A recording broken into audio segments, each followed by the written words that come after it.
تو صحابہ کرام نے بھی کہیں زیادہ احتیاط کے ساتھ، کہیں فراخ دلی کے ساتھ وہ باتیں بیان کرنا شروع کر دی. قرآن مجید کی جب کمپائلیشن مکمل ہوئی اس کے بعد مسلمانوں نے حدیث کو محفوظ کرنا شروع کر دیا. یعنی کسی نے زبانی بیان کرنا شروع کر دیا، کسی نے کہیں لکھ کے کسی کو بھیجنا شروع کر دیا. یہ دیکھیے بڑی فطری چیز ہے، یعنی اس کے بارے میں کسی فنی بحث کی ضرورت نہیں ہے. فطری طور پر ایسے ہوگا. یہ کیسے ہو سکتا ہے کہ مثال کے طور پر میں رسالت مآب صلی اللہ علیہ وسلم سے مل کے آیا ہوں اور میں نے کوئی بات سنی تو میں آپ کو نہ بتاؤں، آپ مل کے آئے ہیں اور آپ مجھے نہ بتائیں. بلکہ صحابہ کرام کے بارے میں تو یہ معلوم ہوتا ہے کہ وہ اپنے لیے باری مقرر کر لیتے تھے کہ آج تم جناب کی مجلس میں جاؤ گے اور جو باتیں سنو گے مجھے بتا دو گے. خود سیدنا عمر جیسے جلیل القدر شخص نے یہ بیان کیا ہے کہ وہ اپنی زمینوں کی نگہداشت کے لیے مجلس میں جب حاضر نہیں ہو سکتے تھے تو کسی نہ کسی کو مقرر کر دیتے تھے کہ وہ آپ کی باتیں آپ تک پہنچاتا رہے. تو اس وجہ سے جس چیز کو حدیث کہا جاتا ہے، کیونکہ حدیث کا ایک لفظ ایسا ہے جو عربی زبان کا لفظ ہے، تو بڑی غرابت محسوس ہوتی ہے لوگوں کو. نبی صلی اللہ علیہ وسلم ایک بات فرما رہے ہیں، آپ کوئی کام کر رہے ہیں، اللہ کے پیغمبر ہیں، تو یہ کیسے ہو سکتا ہے کہ سننے والا، دیکھنے والا اس کو دوسروں کے سامنے بیان نہ کرے. تو یہ رسالت مآب صلی اللہ علیہ وسلم کے علم اور عمل کا تاریخی ریکارڈ. ہم سب حدیث اور سنت میں کیا فرق ہے؟ دیکھیے ایک چیز ہے، رسالت مآب صلی اللہ علیہ وسلم نے جو مستقل بذات دین دیا ہمیں، اس دین کو دینے کے لیے دو صورتیں اختیار کی گئی ہیں. ایک تو یہ اللہ کی کتاب قرآن مجید میں ہے، دوسرے یہ رسالت مآب صلی اللہ علیہ وسلم نے تمام صحابہ کرام کو دیا اور اس طرح ان کے اجماع اور تواتر سے منتقل ہونا شروع ہو گیا. یہ مستقل بذات دین ہے جو قرآن کے علاوہ آپ نے دیا، اس کو سنت سے تعبیر کیا جاتا ہے. حدیث کا جہاں تک تعلق ہے وہ رسالت مآب صلی اللہ علیہ وسلم کے قول، فعل اور تقریر کا ریکارڈ ہے، علم اور عمل کا ریکارڈ ہے. اس میں کیا ہوتا ہے، اس میں کہیں قرآن کی کوئی آیت آپ نے پڑھ دی، وہ کسی نے بیان کر دیا کہ حضور نے فلاں موقع پر قرآن کی آیت پڑھی تھی. کہیں کسی سنت کی تشریح وضاحت کر دی، وہ بھی بیان ہو گیا. کہیں کسی سنت پر یا قرآن کے کسی حکم پر لوگوں نے آپ کو عمل کرتے ہوئے دیکھا، اس کو بیان کر دیا. اسی طریقے سے رسالت مآب صلی اللہ علیہ وسلم کی سیرت سوانح اس میں بیان ہو جاتی ہے. آپ کی زندگی میں پیش آنے والے واقعات بیان ہو جاتے ہیں، آپ سے ملنے والے لوگوں کی گفتگویں اس کے ریکارڈ میں آ جاتی ہیں. تو وہ علم و عمل کا تاریخی ریکارڈ ہے. تاریخی ریکارڈ ہمیشہ پہلے مرحلے میں ایسے ہی محفوظ ہوتا ہے. یعنی کسی آدمی کو پہلے مرحلے میں یہ خیال نہیں ہوتا، بڑی سے بڑی شخصیت کے قریب رہنے والوں کو بھی، کہ وہ کاغذ پینسل لے کے بیٹھ جائے. پہلے مرحلے میں تو ایسے ہی ہوتا ہے کہ لوگ بات سنیں گے، زبانی بیان کر دیں گے، میں آپ سے بیان کروں گا، آپ مجھ سے بیان کریں گے. پھر ایک وقت ایسا آتا ہے کہ یہ خیال ہوتا ہے کہ اچھا اس کو محفوظ کر لیا جائے، کہیں یہ چیزیں لوگوں کی نگاہوں سے اوجھل نہ ہو جائے. اب اس کو محفوظ کرنے کا عمل بھی انفرادی طور پر شروع ہوتا ہے. بالکل اسی طریقے سے یہ عمل بھی شروع ہو گیا، اور اب تو بعض محققین نے ایسے صحیفے دریافت کر لیے ہیں جو بالکل ابتدائی زمانے میں بلکہ صحابہ کرام میں سے بعض نے مرتب کر دیے تھے. تو یہ سلسلہ جاری رہا. اس کے بعد لوگوں نے کچھ کتابیں مرتب کرنا شروع کر دی، جس میں امام مالک کی موطا کو بڑی غیر معمولی اہمیت حاصل ہے. اور امام مالک نے یہ موطا جو ہے یہ پہلی صدی کے اندر اندر ہی مرتب کر دی تھی. 20 لوگوں نے ان سے سنی، پڑھی، ان کو آگے بیان کرنا شروع کر دیا. اب گویا کتابی صورت میں تدوین کا عمل شروع ہو گیا. پھر اس کے بعد وہ مرحلہ آیا ہے کہ جس کے اندر اس کے بڑے بڑے ماہرین پیدا ہونا شروع ہوئے. وہ کیوں پیدا ہونا شروع ہوئے، بات آگے بڑھے گی تو میں آپ سے عرض کروں گا کہ اس کی ضرورت کیوں پیش آئی.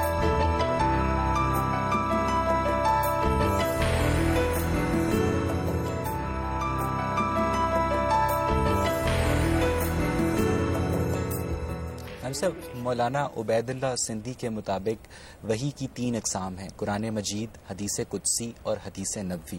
اگر وحی کی پہلی قسم غیر متغیر ہے تو وحی کی باقی 2 اقسام میں کیوں تغیرات پائے جاتے ہیں؟ نہیں، دیکھیے بات یہ ہے کہ قرآن مجید تو اللہ کی کتاب ہے، یعنی اس کو آپ صرف وحی کیوں کہتے ہیں؟ اللہ تعالیٰ نے اس کو اپنی کتاب کے طور پر نازل کیا، اس کو محفوظ کیا.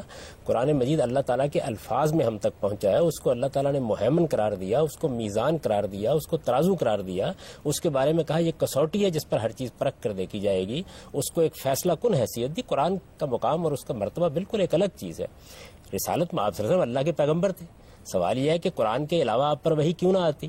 قرآن مجید اللہ کی کتاب ہے، آپ کی حیثیت کوئی ہر کارے کی تو نہیں تھی کہ قرآن پہنچا کے چلے جائیں. اللہ کے پیغمبر کی حیثیت تھی، آپ کو بہت سی ہدایات دینا ہوتی تھی. آپ قرآن کے بارے میں کوئی بات کہتے تھے، آپ کسی چیز کی وضاحت کرتے تھے، آپ اللہ کی ہدایت کے مطابق کوئی اقدام کرتے تھے.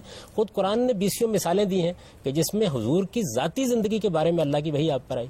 بیویوں کا ایک معاملہ ہوا جس کو قرآن نے اشارتاً بیان کیا ہے، پوری بات نہیں بیان کی، جس میں خود حضور نے اپنی بیویوں سے یہ کہا جب انہوں نے پوچھا کہ آپ کو کیسے معلوم ہوا، تو آپ نے فرمایا نبانی العلیم الخبیر، مجھے تو اس علیم و خبیر نے بتا دیا۔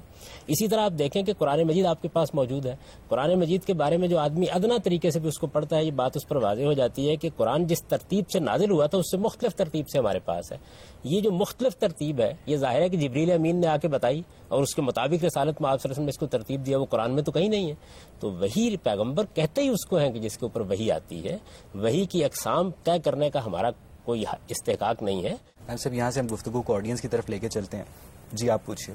میرا سوال یہ ہے کہ صحیح بخاری کے مطابق وہ قوم فلاح نہیں پا سکے گی جو اپنے حکمران ایک عورت کو بنا سکے، تو کیا عورت اقتدار کو نہیں سنبھال سکتی؟ دیکھیے جی، بات یہ ہے کہ یہ روایت جو ہے، اس روایت کے بارے میں بہت سی بحثیں ہیں۔ کچھ بحثیں تو ایسی ہیں جن کا تعلق روایت کے بیان سے ہے، کچھ بحثیں ایسی ہیں جو فہم سے ہیں۔ مثال کے طور پر دو نقطہ نظر کی طرف میں اشارہ کر دیتا ہوں۔ ایک نقطہ نظر یہ ہے کہ جس میں کوئی اصول بیان کیا گیا ہے عورتوں کی قیادت کے بارے میں یا عورتوں کی حکومت کے بارے میں۔ دوسرا نقطہ نظر یہ ہے کہ یہ اصل میں ایک خاص واقعے پر تبصرہ ہے۔ رسالت میں آپ صلی اللہ علیہ وسلم کو جب یہ اطلاع دی گئی کہ پران دخت کو حکمران بنا دیا گیا ہے تو آپ نے اس قوم کی طرف اشارہ کرتے ہوئے یہ تبصرہ کیا۔ اب ظاہر ہے کہ اگر یہ اس قوم کی طرف ایک تبصرہ ہے تو اس کی نوعیت پھر کسی مستقل حکم کی نہیں ہوگی، اور اگر یہ اس قوم کی طرف تبصرہ نہیں ہے بلکہ ایک اصولی حکم ہے تو ظاہر ہے کہ اس کی بنیاد پر یہ رائے قائم کی جائے گی کہ عورتوں کی امامت نہیں ہو سکتی۔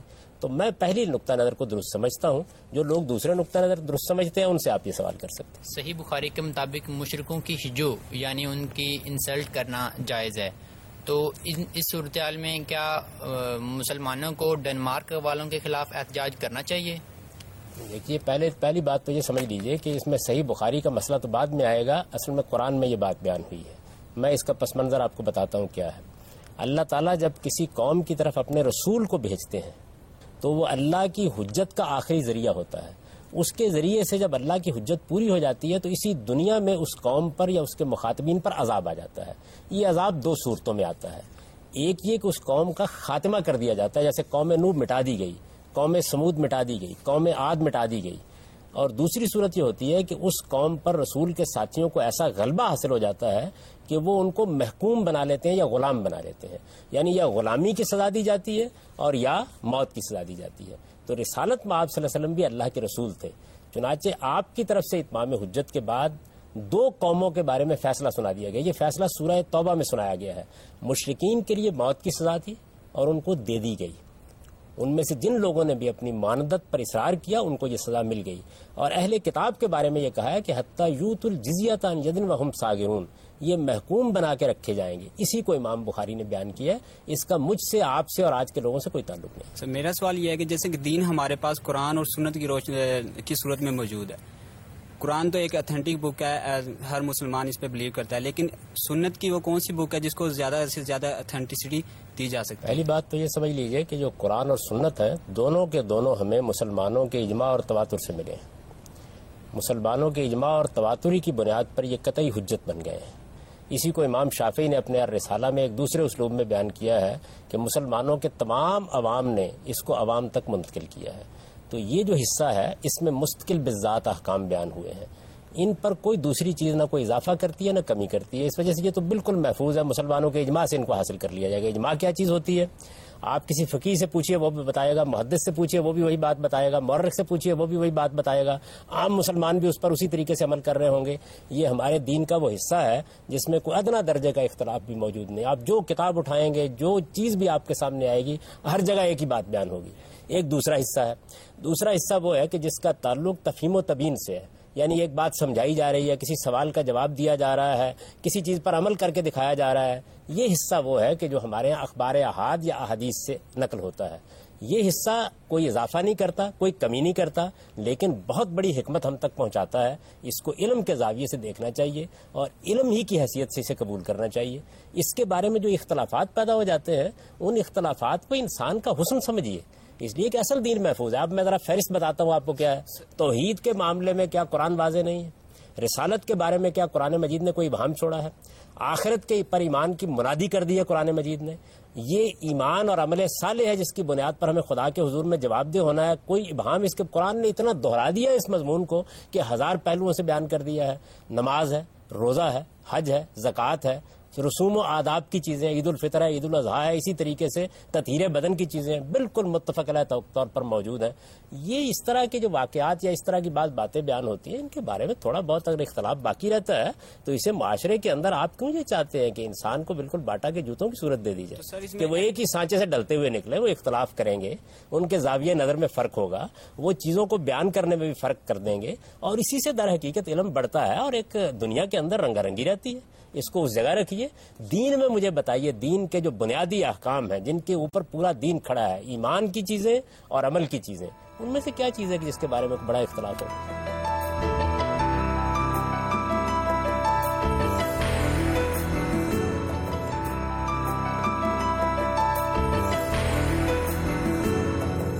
ہم سب بعد میں جو یہ فن ترقی کرتا گیا تو زمانہ آگے بڑھتا گیا اور احادیث کی تعداد میں ایکسپوننشلی اضافہ ہوتا چلا گیا. تو ہم سب وہ جو بنو امیہ اور بنو عباس اور بنو امیہ اور بنو ہاشم کے مابین اقتدار کی جو سیاسی کشمکش تھی، کیا اس نے بھی ضعیف احادیث کے پھیلاؤ میں کوئی کردار ادا کیا؟ دیکھیے بات یہ ہے کہ ایک تو یہ بڑی فطری چیز ہے کہ کوئی ایک محقق جب ابتدا میں کچھ چیزوں کو اکٹھا کرنے کے لیے بیٹھے گا تو اس کے پاس کم مواد ہوگا. جیسے جیسے محققین آگے بڑھیں گے، مختلف لوگوں سے ملیں گے تو ان تک زیادہ باتیں پہنچیں گی. پھر یہ بات بھی بالکل درست ہے، میں اس کی طرف پہلے اشارہ کر چکا ہوں کہ جیسے ہی یہ تدوین کا کام شروع ہوا تو وہ لوگ جو رسالت مآب صلی اللہ علیہ وسلم کی کوئی حدیث بیان کرتے تھے ان کو سوسائٹی میں ایک بڑا مقام حاصل ہونا شروع ہو گیا. یعنی بڑی عزت کی چیز تھی. کوئی آدمی کہتا ہے میرے پاس حضور کی ایک بات ہے، میں نے حضور کو فلاں کام کرتے ہوئے دیکھا ہے. یہ تو صحابہ کرام تھے. ان کے بعد جو لوگ آئے اور جو صحابہ کرام سے آگے روایت کر رہے تھے ان کو بھی بڑی عزت کا مقام حاصل ہونا شروع ہو گیا. پھر یہ ہوا کہ جب علمی مباحث پیدا ہونا شروع ہوئے تو اس میں بعض لوگوں نے حضور کی باتوں سے استدلال کرنا شروع کیا. اس استدلال کی بڑی اہمیت تھی. میں ایک بات اپنے علم اپنی عقل کی بنیاد پر کہہ رہا ہوں، ایک دوسرا آدمی یہ بیان کرتا ہے کہ میں نے تو حضور سے یہ بات سنی ہے یا حضور کی سنی ہوئی یہ بات مجھ تک پہنچی ہے، تو اس کی بڑی اہمیت حاصل ہو گئی. یہ وہ دور ہے کہ جس کے اندر لوگوں نے پھر حدیثیں گھڑنا بھی شروع کی اور بڑے پیمانے پر یہ کام بھی ہوا. یعنی آپ یہ سمجھ لیجئے کہ لاکھوں کی تعداد میں باتیں ایسی تھیں جو لوگوں نے گھڑی اور گھڑ کے بیان کر دی. مثال کے طور پر دیکھیے، ایک صاحب تھے کہ جنہوں نے اس طرح کی بعض روایتیں گھڑنا شروع کر دیں کہ آپ قرآن کی فلاں سورہ پڑھیں گے تو اس کا آپ کو یہ اجر ملے گا، فلاں سورہ پڑھیں گے تو یہ اجر ملے گا. محدثین نے ان کو ڈھونڈ نکالا، ان سے پوچھا گیا کہ آپ نے یہ حرکت کیوں کی؟ تو انہوں نے جو اس کا جواب دیا وہ یہ تھا کہ میں نے دیکھا کہ لوگوں کا قرآن کی طرف زیادہ التفات نہیں ہے، لوگ حدیث زیادہ پڑھ رہے ہیں تو میں نے قرآن کے فضائل کی روایتیں گھڑنا شروع کر دی. کس طرح ایک حدیث کے مستند یا ضعیف ہونے کا فیصلہ کیا جائے گا اور یہ فیصلہ کون کرے گا؟ جی میں وہی عرض کر رہا تھا کہ یہ معاملہ شروع ہو گیا. اب جب یہ معاملہ شروع ہوا تو جس طرح ضرورت ایجاد کو پیدا کرتی ہے، بالکل اسی طریقے سے ایسے جلیل القدر لوگ پیدا ہوئے جنہوں نے اپنی زندگی لگا دی کہ وہ اب رسالت مآب صلی اللہ علیہ وسلم کی نسبت سے جو تاریخی ریکارڈ سامنے آ رہا ہے اس میں کوئی ملاوٹ نہیں ہونے دیں گے. اس سے علم الرجال، رجال کا علم وجود میں آیا. ہمارے ہاں یہ جو علم الرجال ہے لوگ اس سے واقف نہیں ہیں. اویس صاحب میں آپ سے عرض کرتا ہوں کہ مسلمان قوم اپنے جن علوم پر فخر کر سکتی ہے ان میں سے یہ علم ہے. اپنے پیغمبر کے بارے میں کوئی بات کہنے والوں کے حالات کو مرتب کرنا، اس کی تنقید کرنا، جس سطح پر لوگ گئے ہیں اور جس درجے میں انہوں نے تحقیق کی ہے، انسانی عقل بالکل حیران رہ جاتی ہے. یعنی دیکھیے وہ کیا چیزیں دیکھتے تھے. لاکھوں لوگ ہیں کہ جنہوں نے حدیثیں روایت کی، ان میں سے ایک ایک شخص کے انہوں نے حالات مرتب کرنے شروع کیے. یہ آدمی کون ہے، اس کا باپ کون ہے، یہ پیدا کس زمانے میں ہوا ہے، اس کی ملاقات ہوئی ہے یا نہیں ہوئی، یہ اس شہر میں گیا یا نہیں گیا، اس کی سیرت کیا تھی، اس کا کردار کیا تھا، یہ حافظہ کیسا رکھتا تھا، اس کا فہم کیسا تھا، یہ سمجھنے کی کیا صلاحیت رکھتا تھا. یہ اتنا عظیم الشان ریکارڈ ہے کہ اگر لوگوں کو کبھی توفیق ہو، اب تو لوگ چونکہ عربی زبان سے واقف نہیں ہیں اور علم رجال کی کتابیں اٹھا کے دیکھیں تو واقعتاً عقل بالکل متحیر ہو جاتی ہے. دنیا کی پوری علمی تاریخ میں آپ کو کسی دور میں کسی شخصیت کے بارے میں اس طرح کا ریکارڈ نہیں ملے گا. اتنا غیر معمولی علم وجود میں آیا. پھر اس کے اصول انہوں نے قائم کیے کہ ہم کسی روایت کو جب حضور کی طرف نسبت دی جائے گی تو انہوں نے کہا ہم کیسے دیکھیں گے. اس کے اصول بنائے گئے. وہ اصول جو ہیں ان اصولوں کا میں نے کم و بیش 17-18 سال تک تنقیدی مطالعہ کیا. یعنی اس خواہش کے ساتھ مطالعہ کیا کہ اگر ان میں کوئی غلطی ہے تو دریافت کرنی چاہیے. میں آپ سے یہ کہتا ہوں، میں نے یہ لکھا بھی اپنی کتاب میں کہ کسی ایک جگہ کے اوپر بھی آپ انگلی رکھ کے نہیں کہہ سکتے کہ ان اصولوں میں کوئی خامی ہے. یعنی تن کا برابر نہ اس سے زائد بات کہی جا سکتی ہے نہ اس سے کوئی کم بات کہی جا سکتی ہے. یہ ہمارے محدثین کا اتنا بڑا کارنامہ ہے کہ جتنی داد آپ اس کو دیں کم ہے. وہ اصول کیا تھے؟ انہوں نے کہا کہ جو لوگ بات بیان کر رہے ہیں ہم دیکھیں گے کہ بیان کرنے والے کی سیرت اور اس کا کردار کیا ہے. ایک بات ہم یہ دیکھیں گے کہ بیان کرنے والے کا حافظہ اور فہم کیسا ہے. اس کو وہ اتقان سے تعبیر کرتے ہیں، حفظ سے تعبیر کرتے ہیں. پہلی چیز کو اس کے عدل سے تعبیر کرتے ہیں. پھر انہوں نے کہا کہ ہم یہ تیسری چیز یہ دیکھیں گے کہ اس میں اتصال ہے یا نہیں، یعنی ملاقات، زمانہ، یہ چیزیں جو ہیں ان کو پھر وہ موضوع بحث بناتے ہیں. ان چیزوں کو موضوع بحث بنانے کے بعد وہ کہتے ہیں کہ اب ہم نے جو بیان کرنے والے تھے، جس کو وہ سند کہتے ہیں اپنی اصطلاح میں، اس کی ہم نے تحقیق کر لی ہے. پھر وہ ٹیکسٹ کو، متن کو دیکھتے ہیں، اور متن کو دیکھنے کے بارے میں انہوں نے جو اصول بنایا وہ یہ تھا کہ ہم یہ دیکھیں گے کہ اس متن میں کوئی بات قرآن و سنت کے خلاف تو نہیں ہے، اس متن میں کوئی بات علم و عقل کے مسلمات کے خلاف تو نہیں ہے. پھر اس کسوٹی پر اس کو پرکھتے ہیں. اس کے بعد پھر وہ کسی روایت کو درج کر کے یہ کہتے ہیں کہ یہ ہمارے نزدیک اب صحت کے معیار پر پوری ہو جاتی ہے.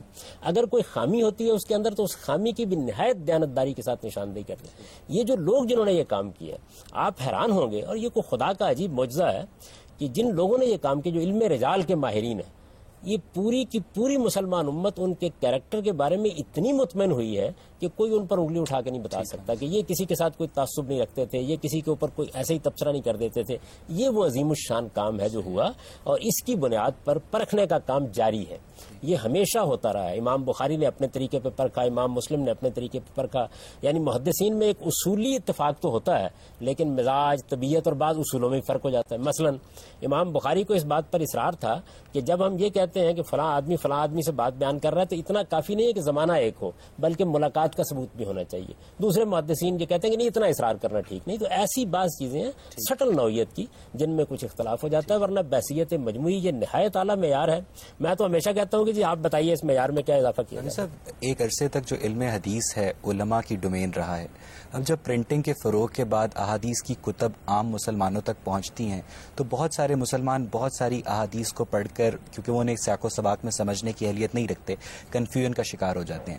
پھر مختلف مکاتب فکر ان کی مختلف توجیحات کرتے ہیں، جس سے انتشار میں مزید اضافہ ہوتا ہے. تو کم سے کم اس مسئلے کا کوئی حل ہے؟ اس مسئلے کا حل مسلمانوں کی ایجوکیشن ہے. دیکھیے، یہ سارے مسئلے جہالت سے پیدا ہوتے ہیں. سوال یہ ہے کہ اگر آپ کو یہ ضرورت محسوس ہوتی ہے کہ حفظان صحت کے کچھ اصول ہیں جو ہر شخص کو بتائے جانے چاہیے تاکہ لوگ اپنی صحت کے بارے میں غلطیاں نہ کریں، تو اسی طرح سے اگر وہ کسی دین کو مانتے ہیں تو اس کے بارے میں بھی بنیادی علم انہیں دینا چاہیے. بنیادی علم جو ایک عام آدمی کی ضرورت ہوتی ہے، یعنی ایک تو ہے کہ آپ کسی علم کے محقق ہیں تو وہ تو ساری زندگی لگانا پڑتی ہے، اس کے بعد بھی اس علم کی کوئی حد نہیں ہوتی. لیکن ایک عام کامن مین کی حیثیت، جیسے کہتے ہیں ایک کامن مین کو اتنی سائنس پتہ ہونی چاہیے، ایک کامن مین کو اتنی طب معلوم ہونی چاہیے. تو ایک کامن مین کو جتنا علم دین کا ہونا چاہیے وہ 1 سال کی جدوجہد سے آدمی حاصل کر لیتا ہے، کم و بیش. میں نے 12 اس کا تجربہ کر کے دیکھا ہے. ایک عام آدمی کی بات کر رہا ہوں، عالم کی بات نہیں کرتا. عالم اور محقق تو میں آپ سے عرض کرتا ہوں کہ 40 سال کے بعد کہیں جا کے آدمی کو محسوس ہوتا ہے کہ اب اس نے کچھ سیکھنا شروع کیا ہے. وہ ایک الگ چیز ہے. ایک عام آدمی سیکھ لیتا ہے. عام آدمی کی حیثیت سے وہ قرآن بھی پڑھے گا، وہ حدیث بھی پڑھے گا، وہ سنت کو بھی دیکھے گا. اس میں اگر کوئی سوال پیدا ہوتا ہے تو اس کا علمی رویہ ہے جس کی تربیت کرنی چاہیے. کہ آپ کے ذہن میں ایک سوال پیدا ہوا، بجائے اس کے کہ آپ خود ہی محقق بن بیٹھیں، آپ کسی صاحب علم سے رجوع کریں، آپ اپنی بات اس کے سامنے رکھیں. سوال یہ ہے کہ اگر آپ کو طب کے معاملے میں ایک کتاب پڑھنے کو دے دی جائے، کتنی کتابیں ہیں جو بازار میں ملتی ہیں آپ کو طبی اصولوں کے بارے میں، آپ نے پڑھی، کوئی غلط رائے قائم کر لی، اس کے بعد آپ نے جا کے بچے کو دوا بھی کھلا دی اس کے مطابق. آج کل جو علم حدیث ہے مسلمانوں میں اتحاد کا باعث ہے یا انتشار کی وجہ ہے؟ میرا احساس یہ ہے کہ ہر علم اتحاد کا باعث بھی بن سکتا ہے اور ہر علم انتشار کا باعث بھی بن سکتا ہے. یہ فیصلہ اصل میں آپ کا رویہ، آپ کا ایٹیچیوڈ، آپ کا علم یہ کرتا ہے. آپ نے اپنی قوم کی تربیت کیسے کی ہے. میں آپ سے سچ عرض کرتا ہوں کہ ہمارے ہاں اصل بحران علم کا نہیں ہے، اصل بحران اخلاقی رویوں کا ہے. مذہبی لوگوں کے ہاں آپ یہ دیکھیں گے وہ بہتان لگائیں گے، وہ جھوٹ بولیں گے، وہ دوسرے کی بات کو سمجھے بغیر اس کو آگے بیان کریں گے، وہ اپنے ذہن میں ایک تصور قائم کر کے دوسرے کے بارے میں رائے قائم کریں گے، وہ دیانتداری کے معمولی معیارات سے واقف نہیں ہوں گے. یہ چیزیں جو ہے اس کا کیا تعلق ہے اس سے کہ حدیث کتنی ہے اور اس کا کیا تعلق ہے قرآن میں کیا ہے. ہمیں اپنی اخلاقی تربیت کرنی چاہیے کہ ہم کسی علم کی طرف ایٹیچیوڈ کیا اختیار کریں. یعنی ایٹیچیوڈ ٹورڈز نالج یہ فیصلہ کرتا ہے اصل میں. تو آپ کا رویہ اگر یہ ہے کہ آپ ایک عاجز انسان کی جگہ پہ کھڑے ہیں، آپ یہ کہتے ہیں میں ایک طالب علم ہوں، میں سیکھنا چاہتا ہوں، میں نے یہ بات یوں سمجھی ہے، میرے پاس اس کے یہ دلائل ہیں، آپ کی بات میں مجھے یہ غلطی محسوس ہو رہی ہے، تو کبھی کوئی انتشار پیدا نہیں ہوگا. اصل میں ہوتا کیا ہے، وہی بات ہے کہ ہلدی کی ایک گانٹھ ملتی ہے اور ہم پنسار کی دکان کھولنے کے لیے چلے جاتے ہیں. یعنی اگر آپ اپنے حدود علم سے واقف ہوں، ہم سب انسان ہیں، غلطیاں کرتے ہیں. یا پھر کیا ہوتا ہے، یا پھر تعصبات کام کرتے ہیں. یعنی مثال کے طور پر دیکھیے نا کہ اب ایک صحیح ترین روایت آپ کے سامنے آتی ہے، قرآن کی ایک آیت ہے، آپ اس کو کسی کے سامنے رکھتے ہیں، دوسرا آدمی کسی امام کی فقہ کو مان رہا ہوتا ہے، آپ اس کے سامنے یہ بات رکھتے ہیں، وہ یہ کہتے ہیں کہ ہمارے امام صاحب نے اس کو بہتر سمجھ لیا ہوگا. یہ جو ذہنیت ہے، یہ ذہنیت پھر کسی بات کے سننے کا آپ کے اندر حوصلے نہیں پیدا ہونے دیتا.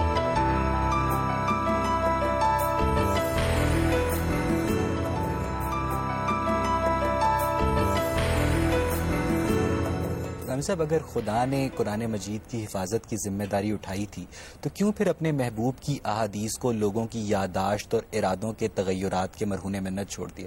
کی بات یہ ہے کہ کتاب کی حفاظت تو اس لیے ہونی چاہیے تھی تاکہ وہ ایک کسوٹی اور معیار لوگوں کے پاس رہے. اس کسوٹی اور معیار کے ہوتے ہوئے کوئی خطرہ ہی نہیں ہے. جو چیز بھی حضور کی طرف نسبت سے بیان کی جائے گی اس کسوٹی اور معیار پر پرکھ کر دیکھ لی جائے گی. تو یہ کام جو ہے یہ تو ہو گیا.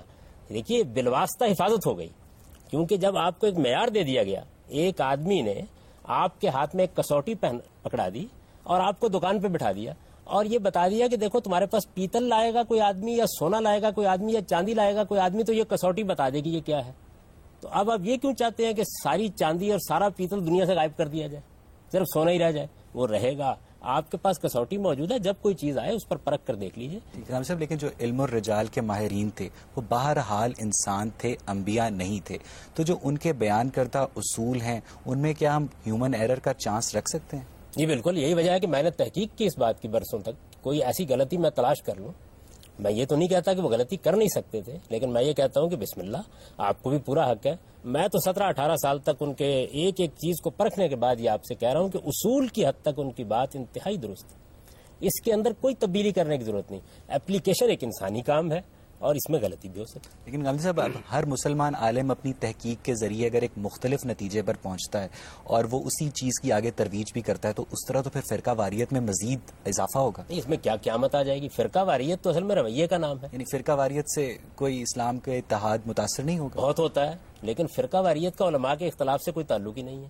میں نے تو آپ سے عرض کیا کہ علماء کے اختلاف تو ہر جگہ ہوتے ہیں, سائنس کی دنیا میں نہیں ہوتے. سائنس کی دنیا میں اختلافات سے سائنس کے رسائل بھرے پڑے ہوتے ہیں. طب میں اختلاف کا معاملہ یہ ہوتا ہے کہ ایک دوا ہمیں کھلائی جاتی ہے, ہم کوئی 10-20 سال وہ دوا کھاتے رہتے ہیں, یک بیک معلوم ہوتا ہے کہ نئی تحقیق سے معلوم ہے کہ اس میں تو یہ خرابی تھی. اب دیکھیے کہ انسان کی زندگی اور موت کا مسئلہ ہے, تو اختلاف سے کچھ نہیں ہوتا. یعنی ایک فرقے کا دوسرے فرقے کو کافر قرار دینے کا رویہ بالکل غلط. یہ رویے کی غلطی ہے. کسی کو حق نہیں ہے کہ وہ کسی کے بارے میں یہ فیصلے کرے. یہ فیصلہ کرنے کا حق خدا نے اپنے سوا کسی کو نہیں دیا. یہ باتیں سمجھانے کی ضرورت ہے. اصل میں ہمارا ایٹیچیوڈ ہے جو خرابی کا باعث بنتا ہے. میرے بھائی مجھے یہ بتائیے کہ اگر کوئی آدمی آج سے 50 سال پہلے کی سائنسی تحقیق کی کوئی کتاب اٹھائے اور اس کتاب کے بارے میں یہ خیال پیدا کر لے کہ جو کچھ اس میں لکھ دیا گیا ہے وہ حتمی ہے اور مجھے ساری دنیا سے ڈنڈے کے زور پر یہ منوانا ہے, تو یہ ذہنیت کا مسئلہ ہے یا کتاب کا قصور ہے؟ تو اصل میں ہمارے ہاں ذہنیت کیا ہے؟ ہماری ذہنیت اصل میں علم اور تحقیق کی ذہنیت ہی نہیں ہے. ہمارے مدرسے اس کی تربیت نہیں دیتے, ہماری یونیورسٹیاں اس کی تربیت نہیں دیتی. ہم لوگوں کو یہ بتاتے ہی نہیں ہے کہ ان کے اندر تنقیدی ذہن پیدا ہونا چاہیے. تنقیدی ذہن تنقیص کا ذہن نہیں ہوتا.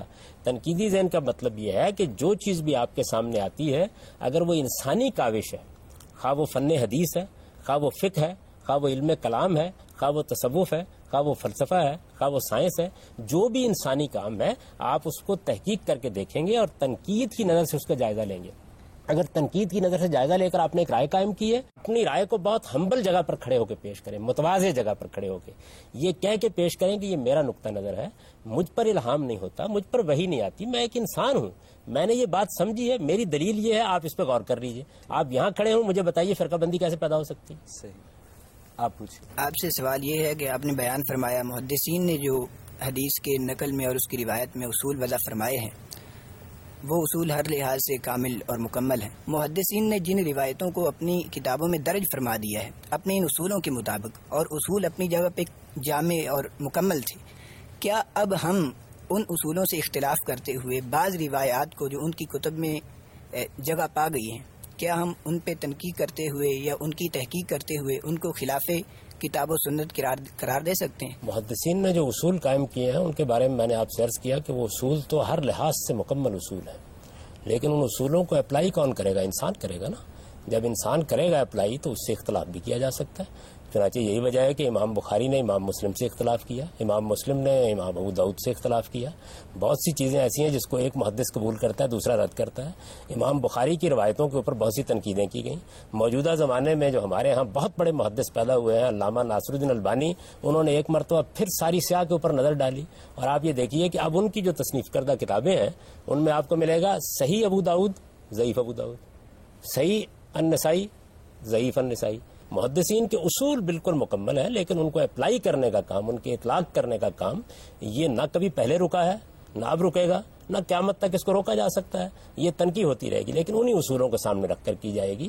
ان اصولوں میں اگر کوئی آدمی کوئی تبدیلی کرنا چاہتا ہے وہ اصول بھی انسانوں کے بنائے ہوئے ہیں, ضرور کرے. میں نے تو اپنا تاثر بیان کر دیا کہ میں نے ان کو تنقیدی نگاہ سے پرکھا ہے, برسوں دیکھا ہے, اور اس کے بعد اپنی کتاب میں یہ جملہ لکھا ہے کہ نہ ان میں ایک تنکے کا اضافہ کیا جا سکتا ہے نہ کمی. جہاں تک یہ بات ہے کہ علامہ ناصر الدین البانی صاحب نے ایک کام کیا ہے, اگر وہ امام ترمذی سے اختلاف کر سکتے ہیں تو ہمیں بھی ان سے اختلاف ہو سکتا ہے. اصل چیز یہ ہے کہ انہوں نے جو صحیح ابن پوری کی پوری بات کو اپنے لفظوں میں دہرا دیا. اگر علامہ ناصر الدین البانی ان سے اختلاف کر سکتے ہیں تو آپ بھی ان سے اختلاف کر سکتے ہیں, ہمیں اور اگر آپ کوئی بات کہتے ہیں تو ان سے ہم بھی اختلاف کر سکتے ہیں. میں یہ عرض کر رہا ہوں کہ اگر علامہ ناصر الدین البانی ہمارے محدثین کے اصول مطلب تحقیق سے اختلاف کر سکتے ہیں تو ہمیں علامہ ناصر الدین سے اختلاف کرنے کا حق حاصل ہے. علامہ ناصر الدین البانی نے, میری گزارش سن لیجیے, انہوں نے کسی محدثین کے اصول سے اختلاف نہیں کیا, ان اصولوں کو اپلائی کرنے میں اختلاف. بالکل ٹھیک بات ہے. میں یہ دو الگ الگ باتیں ہیں.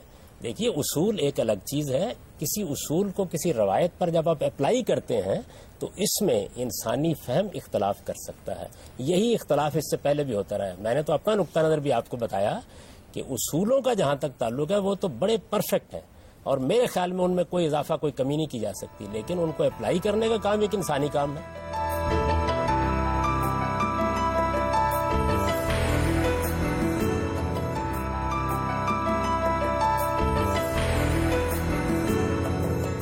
اگر ہم کسی روایت پہ ذوف کا حکم لگاتے ہیں یا ہم سمجھتے ہیں کہ محدثین اس کو صحیح طرح سمجھ نہیں سکے اور بخاری میں ہے یا مسلم میں روایت آتی ہے, ہم کہتے ہیں کہ یہ محدثین کے فہم میں جو ہے نا وہ کمی رہ گئی ہے, تو پھر کیا اس کا مطلب یہ نہیں ہے کہ امت پورے 1000 سال تک ایک حدیث کو دین کے طور پر لیتی رہی ہے, لیکن آج کا ایک نیا محقق اٹھ کے کہتا ہے کہ وہ دین نہیں ہے, یا محدثین نے ایک چیز کو دین کے طور پر امت میں نقل نہیں کیا اور آج ہم اپنے اصولوں کو استعمال کرتے ہوئے یا اپنی عقل اور فکر کو استعمال کرتے ہوئے اسے دین کے طور پر پیش کر سکتے ہیں. تو کیا امت 1000 سال کا عرصہ غیر دین کو دین سمجھتی رہی ہے؟ سوال یہ ہے. صرف میرا خیال یہ ہے کہ آپ نے میری بات سننے کی زحمت ہی گوارا نہیں کی. اصول ایک چیز ہے, ان اصولوں کا جب اطلاق کیا جائے گا تو علامہ ناصر الدین البانی نے کوئی نئے اصول نہیں دریافت کیے, لیکن ایسی بہت سی روایتیں ہیں جن کو مثلا ترمذی حسن قرار دیتے ہیں اور علامہ ناصر الدین البانی ضعیف کہتے ہیں. ایسی روایتیں جن کو ترمذی ضعیف قرار دیتے ہیں اور ناصر الدین البانی ان کو صحیح یا حسن قرار دیتے ہیں. اصولوں کو اپلائی کر کے ایک روایت کو ایک محدث صحیح کہتا ہے, دوسرا اس کو ضعیف قرار دے دیتا ہے, ایک اس کو موضوع قرار دیتا ہے, دوسرا کہتا ہے موضوع تک نہ جائیے اس میں ضعف ہے. اس کی مثالیں خود امام ترمذی کے یہاں موجود ہیں, ابو داؤد کے یہاں موجود ہیں, نسائی کے یہاں موجود ہیں, اس کی مثالیں بخاری کے یہاں موجود ہیں, مسلم کے یہاں موجود ہیں. آج تک کسی نے یہ نہیں کہا کہ جو کتابوں میں لکھ دیا گیا ہے اس کے اوپر آپ کو گفتگو کرنے کا حق نہیں ہے. آج بھی آپ علمی رسائل کا مطالعہ کریں, دنیا بھر میں لوگ باقاعدہ تحقیق کر کے بتا رہے ہوتے ہیں, علماء رجال کی تحقیقات بیان کرتے ہیں اور پھر کہیں بخاری سے اختلاف کرتے ہیں, کہیں مسلم سے اختلاف کرتے ہیں, کہیں ابو داؤد سے اختلاف کرتے ہیں اور کہیں بہت سی روایات کے بارے میں جو پہلے رائے قائم ہوتی ہے اس کے بارے میں ایک دوسری رائے قائم کرتے ہیں. یہ تو علم کی دنیا کا ایک مسلمہ ہے, اس کے اندر کبھی کوئی تبدیلی نہیں آتی. میرا خیال یہ ہے کہ آپ کو اس کو بہت وسعت کے ساتھ مطالعہ کرنا چاہیے.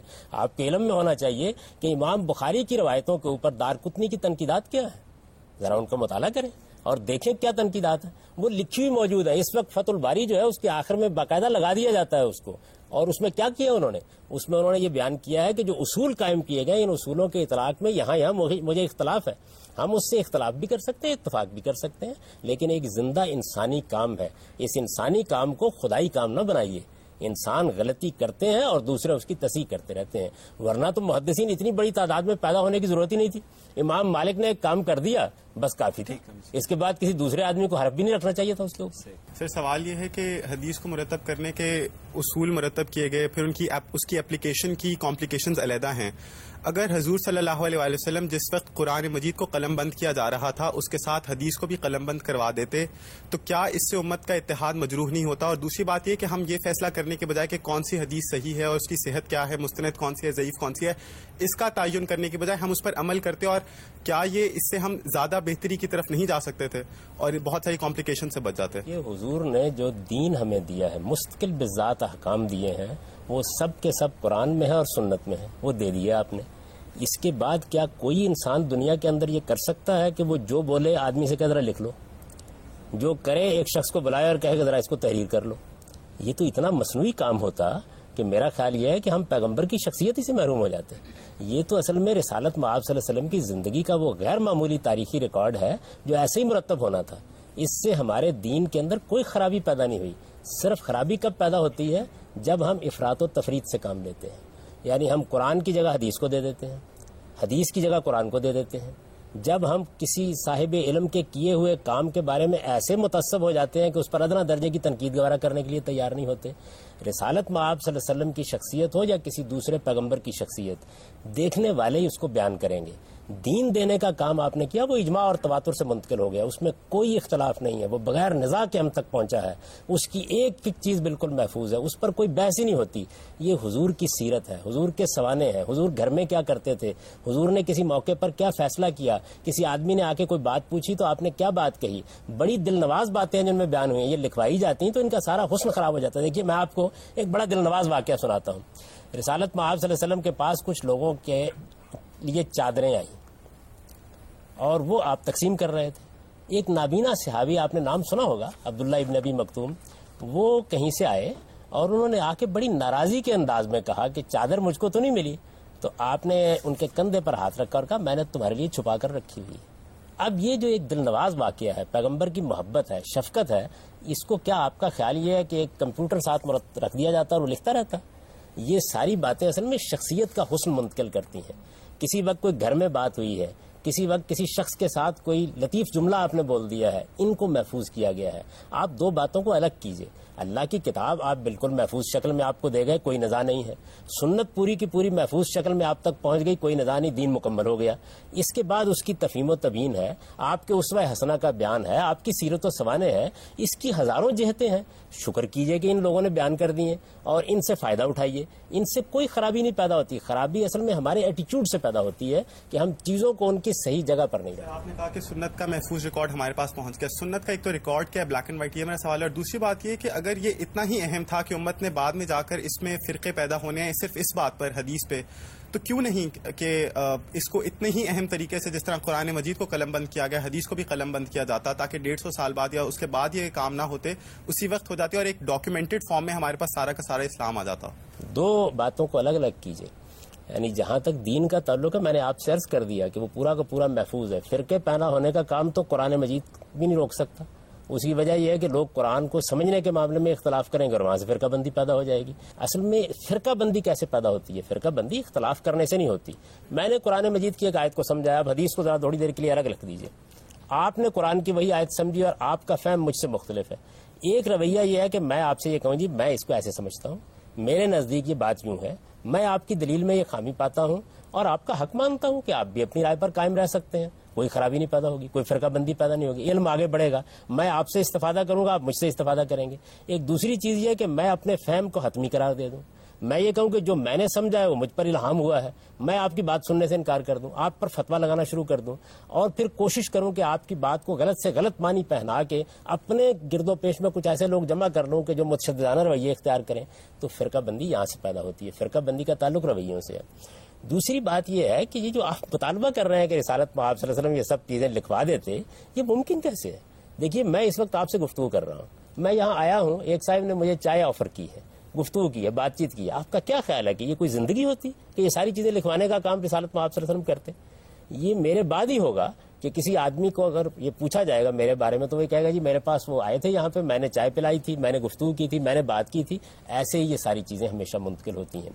حضور ہمیں جو دین دے کر گئے ہیں وہ اجماع اور تواتر سے, آپ نے پوچھا نا اس کا ریکارڈ کہاں ہے سنت کا, وہ اجماع اور تواتر سے منتقل ہوا ہے. اس کو ابن عبد البر نے اپنی کتاب جامع بین العلم میں بیان کیا ہے کہ دین کا وہ حصہ جو لوگوں کے لیے قطع عذر کی حد تک قطعی ہے, جس کی بنیاد پر کفر و ایمان کے فیصلے ہوتے ہیں, وہ کیسے ملا ہے؟ نقل الکافہ عن الکافہ, یعنی مسلمانوں نے بحثیت مجموعی اپنے اجماع اور تواتر سے اس کو پایا اور اسی طرح نسلوں میں منتقل کر رہے ہیں. اس میں کوئی بحث ہی نہیں ہے. یہ حضور کا علم و عمل ہے. اور اس کے اندر کیا ہوتا ہے, میں نے آپ سے عرض کیا, مستقل بذات کوئی دینی حکم نہیں ہوتا. اس میں تفہیم و تبیین ہوتی ہے, اس کے اندر حضور کے اسوہ حسنہ کا بیان ہوتا ہے, نمونہ ہوتا ہے آپ کا, اس میں آپ کی سیرت و سوانے ہوتی ہے. اس کو ایسے ہی ہونا چاہیے تھا. یہ اگر ایسے نہ ہوتا تو ہم بہت بڑی چیز سے محروم ہو جاتے, اس لیے کہ بڑی مصنوعی سی صورت پیدا ہوتی کہ جو لفظ منہ سے نکالا جائے, یعنی مجھے آپ اس کا پابند کر دیں کہ میں جو لفظ منہ سے نکالوں, بیوی کوئی بات کرے, اگر کوئی لفظ منہ سے نکالوں, بچے سے کوئی بات کروں, فوراً ایک آدمی کو بلاؤ اور کہاں کہ رائے کرم اس کو لکھ لیجیے. تو آپ سوچتے ہیں تھوڑی دیر کے لیے کیا ہو جائے گا, اس کے نتیجے میں کیا چیز وجود میں آئے گی. اس کو فطری طور پر ایسے ہی ہونا تھا. ناظرین، قرآن مجید 14 صدیاں گزرنے کے باوجود بھی ایک غیر متغیر حالت میں مسلمانوں کے پاس موجود ہے. اسی لیے دین کی مکمل روح کا عقلی اکتساب اس کے ذریعے ممکن ہے. اسی لیے قرین از قیاس یہی ہے کہ دین کے فہم میں قرآن کو مقدم رکھتے ہوئے صرف ان مسلمہ احادیث سے استفادہ کیا جائے جو صحت حدیث کے مسلمہ معیارات پر پورا اترتی ہوں. مسلمانوں کا مشترکہ مذہبی ورثہ نہ صرف ان کی میراث ہے بلکہ اس کی غیر متغیر اساس اور عمارت کی تمام انسانوں کو منتقلی ان کا فرض اولین بھی ہے. اگلے پروگرام میں ہم حدیث سے متعلق اپنی اس گفتگو کو مزید آگے بڑھائیں گے. تب تک کے لیے مجھے اور پروگرام غامدی کی پوری ٹیم کو اجازت دیجیے. خدا حافظ.